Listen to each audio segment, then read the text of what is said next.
suis chercheur au CNRS et je travaille actuellement dans un institut INSERM, donc le Neurocentre Magendie, dans lequel on essaye de mieux comprendre comment le cerveau fonctionne et surtout pourquoi est-ce qu'il fonctionne mal, pour ensuite essayer d'avoir des traitements.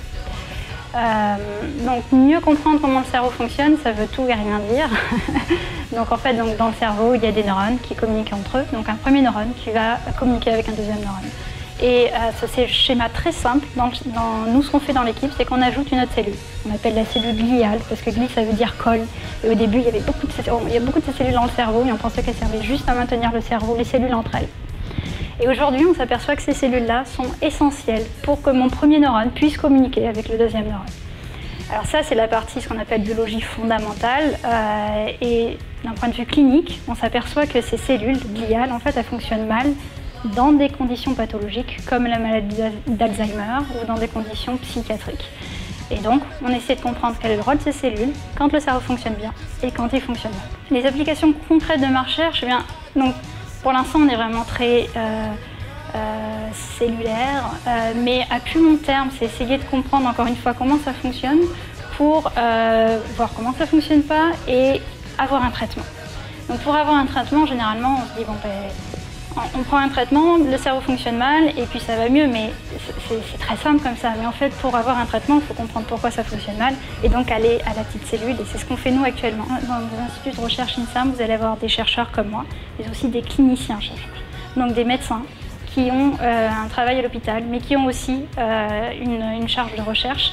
Et notamment dans notre équipe, nous avons 3 cliniciens chercheurs qui, eux, travaillent sur la sclérose en plaques. Je pense que la beauté d'un institut INSERM, c'est ça, c'est de pouvoir à la fois avoir des chercheurs qui travaillent sur la cellule, mais aussi communiquer avec et parler tous les jours avec des médecins qui sont au jour le jour avec des patients qui, eux, sont en attente d'un traitement et donc vraiment ont besoin de ces recherches-là. Alors c'est vraiment un métier de passion, effectivement. Je pense que si on est chercheur, c'est parce qu'on aime ça. Comment vous dire, quand j'étais jeune, je regardais la télé et pour moi c'était juste à la télé. On voyait des chercheurs, ils essayaient de comprendre ce qui se passait et puis voir, essayer de soigner une maladie. Et c'est vraiment la télé, c'était pas possible pour moi. Et puis finalement j'y suis là tous les jours. On voit des chercheurs tous les jours, on peut communiquer avec des chercheurs tous les jours. On parle de nos recherches, on essaie de comprendre comment fonctionne le cerveau, pourquoi il fonctionne mal. Et c'est ça, c'est juste ça, c'est dire que c'est possible de le faire. Et si on est passionné et qu'on se donne les moyens, on peut le faire et on s'amuse tous les jours.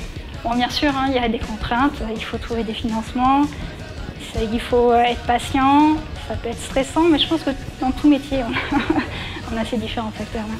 Donc la passion, qu'est-ce qui est passionnant dans ce métier, c'est pouvoir se poser des questions tous les jours et essayer d'y répondre. Quel message je voudrais adresser aux lycéens? Que s'ils ont un rêve dans la vie, par exemple devenir chercheur, il faut y aller à fond, se donner les moyens et puis si on peut faire un métier qui nous passionne, c'est génial. Et nous, dans la recherche, c'est vraiment ça.